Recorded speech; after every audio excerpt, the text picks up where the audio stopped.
Hey. I'm your humble host, Fizz and Music, and this right here is Urban Politics. Want to thank you all for liking and subscribing. Liking and subscribing as you do is please, or as soon as you have a chance, please take your little cell phone over to YouTube, like and subscribe, Fizz and Music, Urban Politics, where politics lives. But without further ado, I want to jump right into it like a car and drive because there's all types of tasty and delicious politics to sink our teeth into, ladies and gentlemen. So let's go ahead and get started. Yo, first, I want to talk a little pop culture. Let's start it off with a little pop culture. I am a fan of hip hop music, but we have some hip hop peoples acting a fool, and one of them, he's always in the news, always acting a fool, Kanye West. Now, Kanye is getting sued by the family of George Floyd, which is extremely appropriate. I agree with Manson. They should sue him as many times as they can sue him. They can sue him twice, sue him 2 times. First of all, America is a country of laws, right? Like, back in the day, not back in the day, but back a little while ago when a lot of this stuff was happening with states trying to stop minorities and people of color from voting and coming up with all these new voting laws. Barack Obama, who is a law professor, who was the head law professor at Harvard University, right? He said it on the podium. He said, "This is a country of laws, so we shall seek retribution through the law."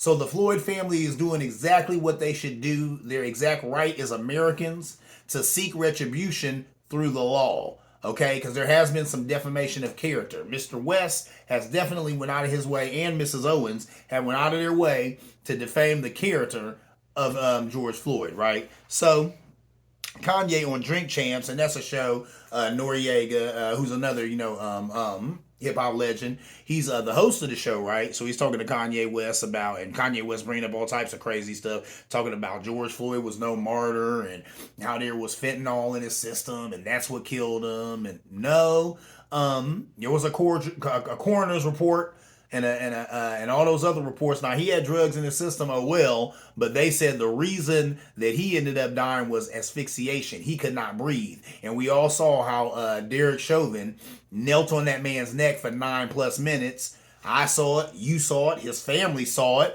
the whole world saw it. But yeah, people like Candace Owens and Kanye West, who would run around saying, nah, he had drugs in his system and he's not a martyr. He did this, he did that. We shouldn't care about him. He's not this, he's not that. He's no good guy, and which is a load of garbage. A couple of them are POSs for even going there with that. But anyway, that's what they've been doing. Like I said, one time about how he had drugs in his system. When they say it wasn't getting his neck knelt on for 9 minutes that killed him, which makes no sense because it's like, who believes that? And we know what was up. We seen it.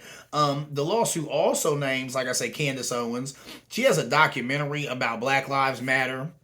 And she's also been perpetuating these lies about George Floyd. Actually, the first person I heard ever say that madness about how George Floyd had fentanyl in his system, and then they want to talk about some charge that he had caught for, I don't know, burglary. You can look all this stuff up or whatever before this incident with the cops happened, but really none of that none of that has anything to do with the price of tea in China.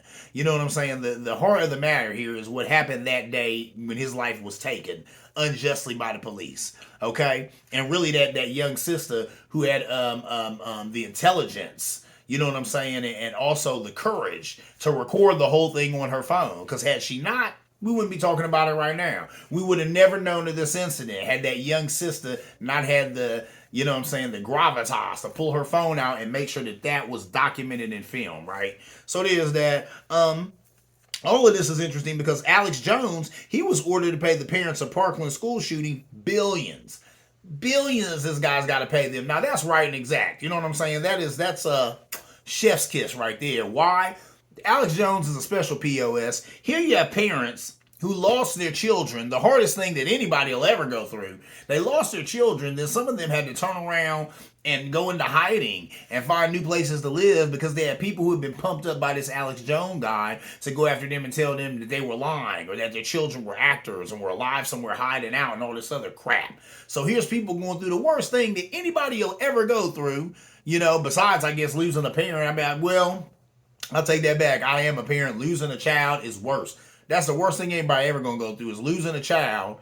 People go through that, and then they had to deal with this a-hole, Alex Jones, running around and telling people that they were lying about it, or that it was fake, or that it was a hoax. You know what I'm saying? So come to find out, you can't just run around and say whatever you want to say. Come to find out, when you have a platform and people listen to you and they act on your words, you get held accountable. He did, and now he has to pay them billions.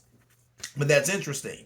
And cases like that should make, Mr. West and Miss Owens really scared, because that shows you right there that the court is taking these things seriously. So when you have these little podcasts, when you have these little shows, these platforms, and you run out here and you say these things that you know are not true, just trying to rile people up, just trying to make money, you will be held accountable. Your feet will be held to the fire, because you don't get to do that. You don't just get to run around and tell lies about people just because you have a platform and a bunch of people listen to you. So there's that. So I'm not going to lie. Kanye West, I love the music, but I hope that man gets everything that's coming to him. They're suing him for $250 million, which is small potatoes. We know Kanye West has got $6, $7, $8 billion, but hopefully that would teach him a lesson. Parting with a little bit of his cash. And you know what? I think Confucius said it best: a fool and his money are soon parted. Well, Kanye West is soon to part with a lot more if he don't cut the games. I really just think the man is unmedicated. I was seeing today, I was watching The Daily Show with Trevor Noah until he leaves in a minute here. But they were talking about Trevor, why do you have beef with Kanye? And he said it best. He said, I don't have any beef with Kanye. He said, I'm concerned about Kanye. He said, here's a man who's told us he's on medication, who's told us he hasn't been taking it, who's told us when he isn't taking his medication, he's prone to doing and saying crazy things. Now we're seeing him off the rails, and nobody's saying anything. He said that nobody will say anything until he gets hurt or isn't with us anymore. And then somebody, we should have said something. Oh, somebody should have did something. So Trevor Noah said, I'm not going to be one of them people. He said, I'm one of them people right now letting the brother know I'm concerned about you, because you're obviously unmedicated. Something's going on with you. And that's where I stand right now, ladies and gentlemen. I'm not talking ish about Kanye West. I'm a lover of the music, a fan of the man, but he needs to get it together. And I really don't like the way that he came for George Floyd's neck. George Floyd, that man was he's an icon, he's a martyr, and he will go down in history as a brother who was wronged, but one who had the biggest spotlight shined on him, and that was just, and that's a good thing. You know what I'm saying? And that's the only probably good thing that came out of his death. That the spotlight was shining. And for a minute there, the mainstream media and the man at large acted like they cared about, police violence. Now that went away, but for a while there, we had a little awareness or whatnot. And I say that the world will forever be changed after that George Floyd incident. So nothing can ever take that away, but shame on Candace Owens and Kanye West for trying. Anyway, moving on. Let's talk about T-Rump. You ever talk about politics, you got to talk about T-Rump, because he's always in politics, always in the news. Trump knowingly lied on court documents. Now, these are all things that we know, but finally, investigation's been done. They've looked through all the paperwork. They've looked through everything, and now they can say definitively, without a doubt, he knowingly lied on court documents about false election data. He knew that the election numbers that he was touting were false. Still, he continued to tout them. He knew for a fact they were wrong. He still repeated them. Federal judge ruled that Donald Trump tried to interrupt a federal proceeding and tried to stop the certification of Joe Biden. We know all this. But like I said, right now they're saying definitively, we know without a doubt, we've done the investigation. All that's true. He did do that. In the New York Attorney General's civil probe, he pled the fifth 400 times. Now, ad nauseum, I know you've seen it on TV. I've seen it, and it's hilarious. It's a hoot if you haven't seen it. They just show all these different films of him doing all these rallies where he's talking about, well, if you plead the fifth, that's an admission of guilt. Why else would you be pleading the fifth unless you're guilty? There's no reason to plead the fifth unless you're guilty. And he pleaded the fifth 400 times. So how guilty is he, ladies and gentlemen? But if you got eyes and ears and you weren't born last night, you already knew all this about T-Rump. But it's just interesting for, finally the Department of Justice, everybody say, look, we've done our investigation, we've done everything, boom, and it is what it is. It is exactly what you thought it is. You were 100% correct about the man like everybody else, right? So people are still saying that the Department of Justice and the FBI need to be more transparent. One of the people really saying that is Rand Paul. Whatever, that guy's a doofus anyway. But Get out of here, man. The FBI is doing what the FBI does. The Department of Justice is doing what the Department of Justice does. The only reason people, especially on the right now, want to holler, we need transparency. And we need to know that everything they're doing is on the up and up. The only reason you think that now is because Trump put that in your head to say that the FBI planted this and did all this. But they ain't did nothing, man. He is the guy been doing the crimes, and they're the people busting him, and he's mad that now he's getting busted. So if you're stupid enough to listen to a criminal when they tell you I ain't doing crime and these people are framing me and coming after me for nothing, then you're just stupid. So there it is. So moving on. Why people think the system doesn't work. Now, the system is broken. And when I say the system, I'm talking about politics at large, right? The system is broken, but it is a system.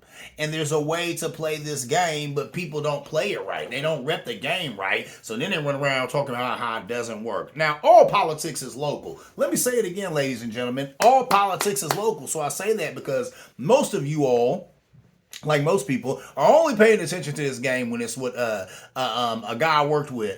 He called it the horse race. He said, yeah, people only care about politics when it's the horse race. I said, the horse race, what is that? The presidential. You know what I'm saying? That's the only time really people are interested in politics, when it's the presidential race. When the president really does not affect the day-to-day ongoings of your life.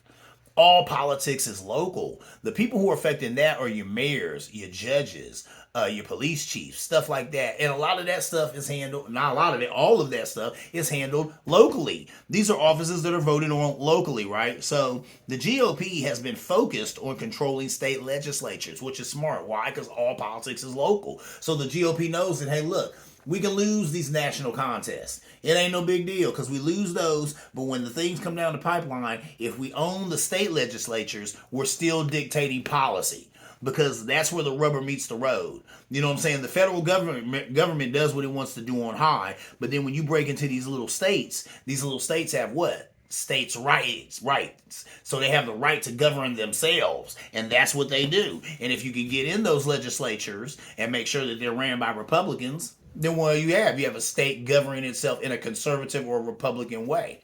So who cares who's president?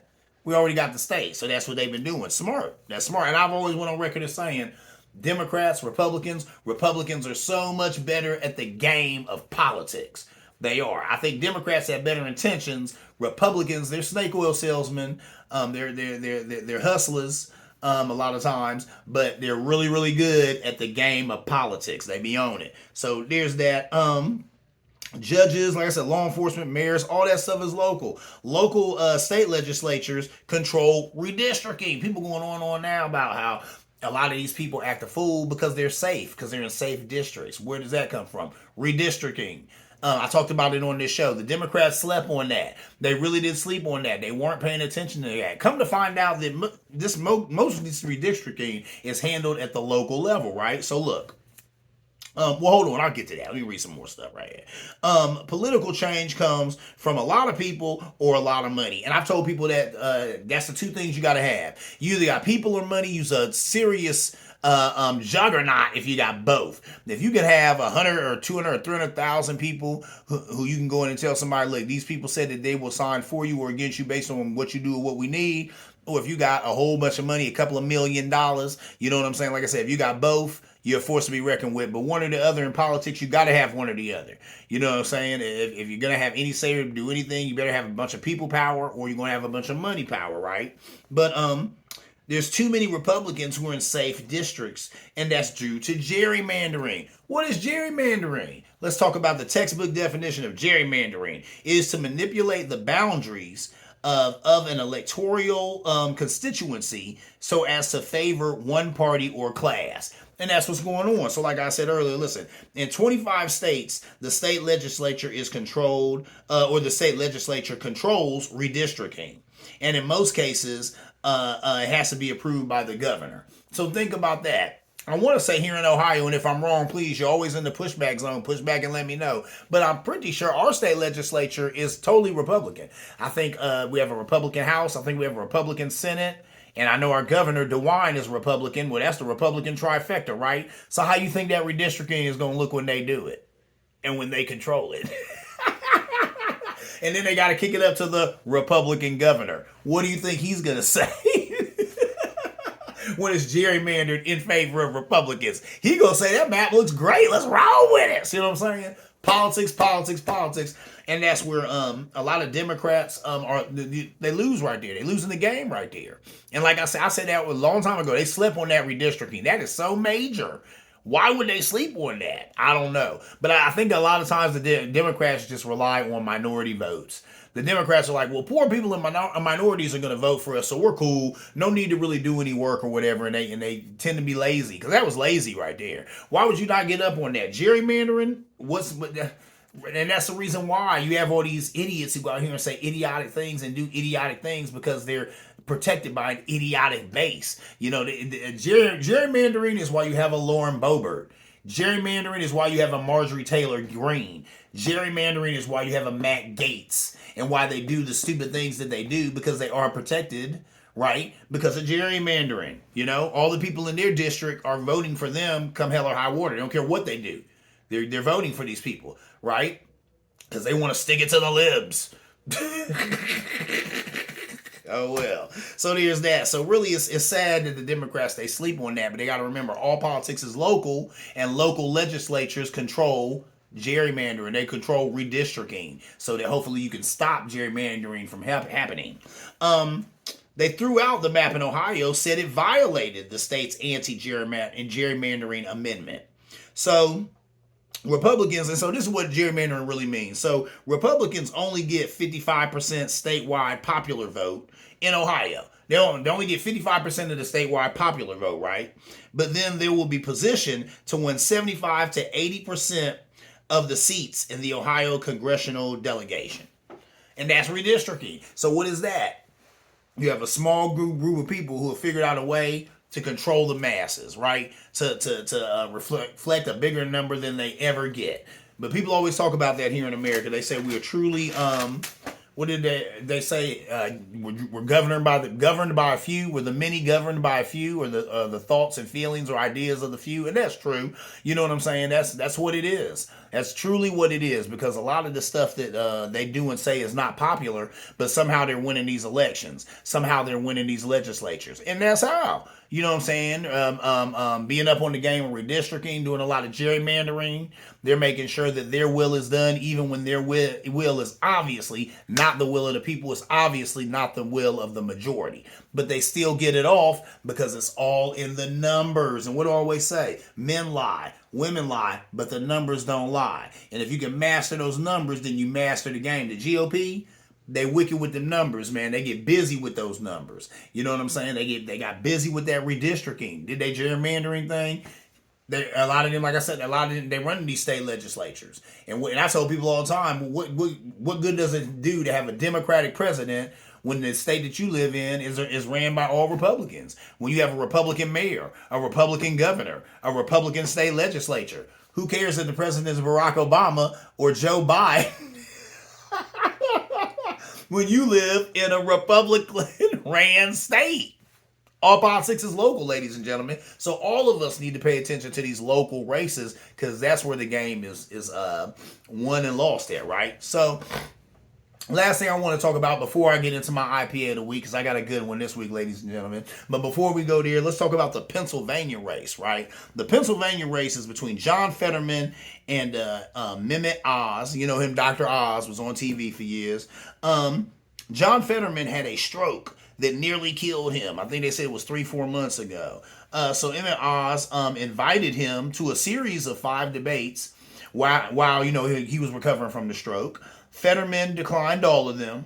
And I mean, we don't know if that's because of his health or if that's because of kind of the new thing that it seems like people on the right and left want to do now. Sometimes they just don't want to have the debates. And we're just not going to have the debates. But we'll also talk why people are getting away from debates, because there's ways to debate your competition without actually debating them face to face, right? Internet. Anyway, Emmett Oz, like I said, invited him to a series of 5 debates. He declined all of them. They've never met face to face, but instead have been battling it out over the internet. And that's what I'm talking about, ladies and gentlemen. So they talked about how they said the soundbite has been replaced by the meme war. So there it is. You know what I'm saying? I guess Fetterman, they said that he launched an attack, you know what I'm saying, on the internet that they said was effective. It was able to kind of fight through the noise on the internet and get him kind of seen and heard.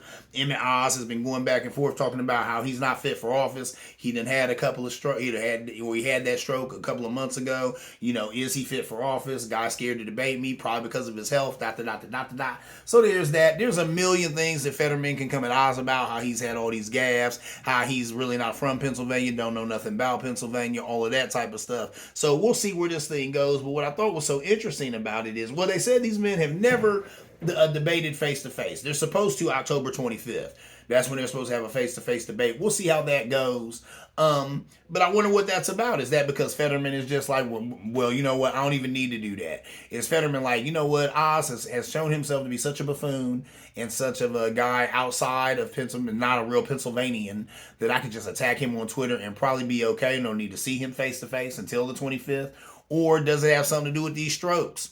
I heard a woman on, I think Face the Nation today. It's a Sunday, Face the Nation, and she was saying that. She said, "I like John Fetterman." She said, I'm still not adverse to voting for him, even with the stroke, but I just need to, I really need to know where his mental capabilities rest. She was like, it'd be great if a doctor could just sign off on his health and just, you know, come on TV and say, look, he's fit for office. Should the man win, he's fine. You can trust him. You know what I'm saying? His faculties are in order. That stroke did not, you know, deter him in any way from being able to, you know, represent you in Congress. I hear that. That's a real concern. That's a real concern for me as well. I'm not from Pennsylvania, so I won't be voting for either of these gentlemen. But, you know, just the fact that he would be representing, you know, the Democratic Party in Congress, just representing American constituents in Congress. We should want to know that his faculties are in order, that his mind state is correct. So there's that. But that's interesting, is it how a lot of times, or most times, or all the times, people's health affects the politics. It affects their running. It definitely affects your votes. That's why whenever, you know, a person's running for president, they always have to have that health evaluation. And you remember when I think it was Barack Obama was running against John McCain, and John McCain's, it was like a big thick pamphlet of, you know, his his doctor examination, and Barack Obama was like one paper. You know, that right there was so telling. You know, but it is what it is. Come on, we already know. If we saw the health report from Biden and from Trump, both of them would be thick pamphlets, because both of those are very old men. You know, so that is what it is. But that's interesting, is how health, you know, health is wealth. And we want to know that our president is wealthy when it comes to health, because that's a hard job. You already don't want somebody who's old and tired and decrepit and beat up already going into the job. What they going to look like if and when they make it out. Anyway, ladies and gentlemen, that's my time. But before I get out of here, let me talk about my IPA of the week. Now, this right here is from BrewDog. This is a Fellowship IPA. This is Lord of the Rings. That blew me away. Now, I ain't gonna lie, I'm a Lord of the Rings fan. I like the movie. I like the franchise. Been a fan of it, like I'm sure the rest of you all, for years. This is a hazy Indian Pale Ale, only 5.0% alcohol. So that's like a normal beer. You could drink one of these and, you know, just still be good. Probably wouldn't even have that much of a buzz. If you're a beer drinker like me, wouldn't have a buzz at all. 5.0% alcohol, not that much, but like I said, it's what you normally see in a normal beer. Usually IPAs have more. This one, they stopped at 5.0. I love it. Lord of the Rings. When I seen that, I was tripping. I said, Lord of the Rings beer. Let me taste that. Let me tell you, ladies and gentlemen, delicious. It was good stuff. Good stuff. And it's by BrewDog. BrewDog are the same people who make Elvis Juice. That is one of my favorite IPAs. Elvis Juice. And I've talked about it on the show before. Yeah, like I said, that's up there. It's one of my favorite IPAs. But this one right here, this Lord of the Rings by BrewDog, it goes hard. If you got some money in your pocket, go somewhere and get you one of these. I promise you'll thank me later. So that is my time, ladies and gentlemen. I am Phys Ed Music. This is Urban Politics, where politics lives. Want to thank you all for liking and subscribing. As soon as you have a chance, please take your little cell phone over to YouTube, like and subscribe. Urban Politics, Phys Ed Music, and ladies and gentlemen, without further, oh my Lord, now I'm starting the show again. As always, see you around like a donut.